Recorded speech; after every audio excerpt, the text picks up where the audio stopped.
স্বাধীনতা দিবসকে সামনে রেখে ডুবুরদিহিতে চেকপোস্টের নাকা তল্লাশি।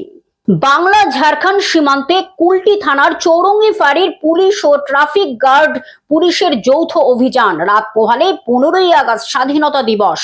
এই উপলক্ষে কোনো ধরনের নাশকতা যাতে না ঘটে সেই কারণে বাংলা ঝাড়খণ্ড সীমান্তে ডুবুরদিহি চেকপোস্টে শুরু হয়েছে কড়া নিরাপত্তার নাকা তল্লাশি। ভিন্ন রাজ্য থেকে আসা যাত্রীবাহী বাস, চার চাকা, মোটর বাইক গাড়িকে থামিয়ে তল্লাশি করা হয়। সন্দেহভাজন কাউকে দেখলেই তার সমস্ত নথিপত্র পরীক্ষা করা হয়।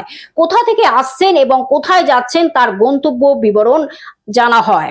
কুলটি থানার চৌরঙ্গি ফাঁড়ির পুলিশ এবং কুলটি ট্রাফিক গার্ড পুলিশের পক্ষ থেকে এই তল্লাশি চালানো হয়। অভিযানের সময় উপস্থিত ছিলেন চৌরঙ্গি ফাঁড়ির আধিকারিক তরুণময় সিংহ। আসানসোল থেকে সৌমিত্র গাঙ্গুলির রিপোর্ট, গ্লোব নিউজ।